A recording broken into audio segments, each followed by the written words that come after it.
Hello viewers, welcome back to my channel enjoy cooking. সবাইকে অনেক অনেক পয়লা বৈশাখের শুভেচ্ছা রইল।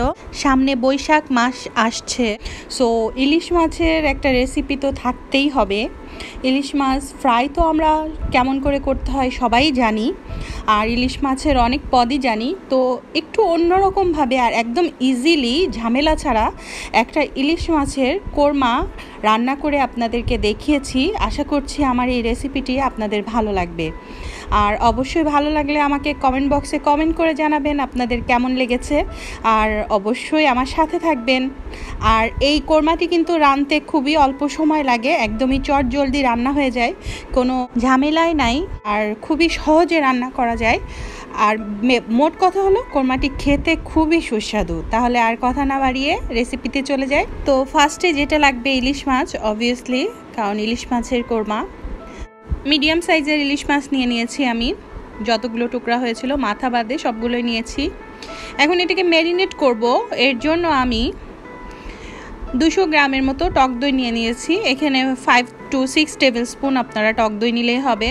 1 টেবিল স্পুন আদা বাটা দিয়ে দিলাম, আর 1 টেবিল স্পুন রসুন বাটা, আর খুবই সামান্য একটু হালকা ঝাল দিলাম, মরিচ দিলাম, শুকনা মরিচের গুঁড়া, হলুদ দিয়ে দিলাম 1/2 টিস্পুন, আর লবণ আপনাদের টেস্ট অনুযায়ী ব্যবহার করবেন। এখন মিশিয়ে নিচ্ছি মশলাগুলো। একদমই ইজি সিম্পল মশলা ব্যবহার করি, কোনো এক্সট্রা মশলা এর ভিতরে আমি দিই নাই। মাছগুলো এইভাবে আমি এখন ম্যারিনেট করে আধা ঘন্টা বা 1 ঘন্টা রেখে দিব। মিনিমাম আধা ঘন্টা রাখতে হবে। আর এই ম্যারিনেশনটা করার ফলে মাছের ভিতরে এত সুস্বাদু হয় আর মাছ এত সুন্দর একটা ফ্লেভার আসে, কি বলবো, ট্রাই করলেই বুঝবেন। আর এখন দিচ্ছি একটা গন্ধরাজ লেবুর রস। গন্ধরাজ লেবুর এক সাইড কেটে 2 টুকরা করে নিয়েছি। আপনারা টকটা আপনাদের অনুযায়ী দিবেন। দিয়ে এটা ম্যারিনেশন করে আমি এখন রেখে দিব। দেখতে পাচ্ছেন হয়ে গেল মাখানো। এখন এটিকে ঢাকনা দিয়ে আধা ঘন্টার জন্য রেখে দিবেন, আর 1 ঘন্টা পারলে তো খুবই ভালো। চলে আসলাম 1 ঘন্টা পরে রান্না করতে। এখন একটা কুকিং ডিশে একটু ঘি নিয়ে নিলাম। এখানে আমি 3 টেবিল স্পুনের মতো ঘি ব্যবহার করেছি।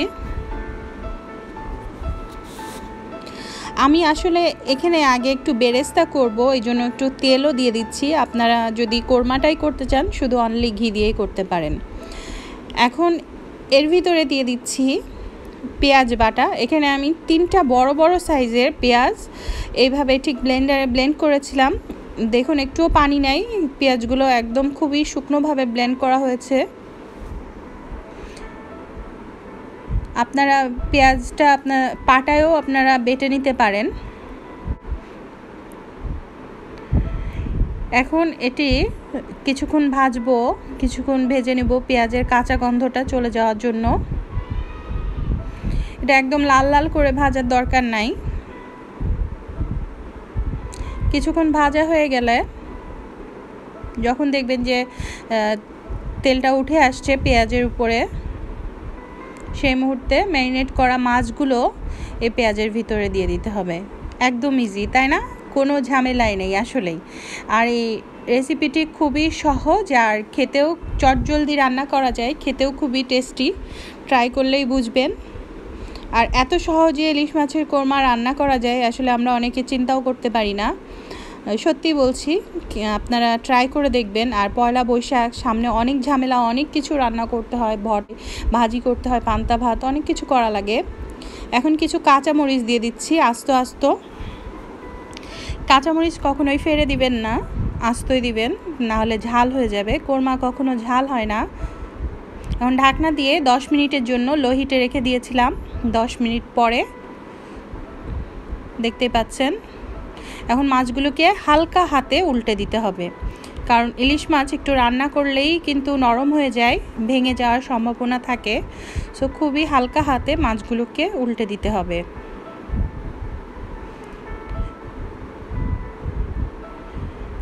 আর হ্যাঁ, এই পর্যায়ে আপনারা লবণও চেক করে দেখবেন। লবণ যদি কম মনে হয় তাহলে লবণ অ্যাড করে দিবেন।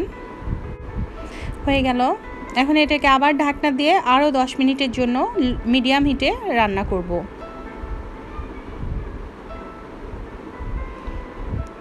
আফটার 10 মিনিট 10 মিনিট পরে দেখুন কি সুন্দর একটা ঘ্রাণ যে বের হচ্ছে লেবুর, তারপরে যে টক দইয়ের খুব সুন্দর একটা ঘ্রাণ বের হচ্ছে, আর উপরেও তেল ভেসে উঠেছে। আমাদের রান্নাটা প্রায় হয়ে এসছে।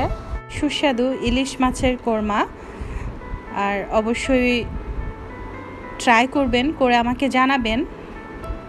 আরও 5 মিনিটের জন্য একটু ঢাকনি দিয়েছিলাম। দেখুন এখন একদমই উপরে তেল ভেসে উঠেছে, তার মানে বোঝা যাচ্ছে যে আর রান্না করা লাগবে না। মশলাগুলো একদম গা ছেড়ে এসছে প্যানের।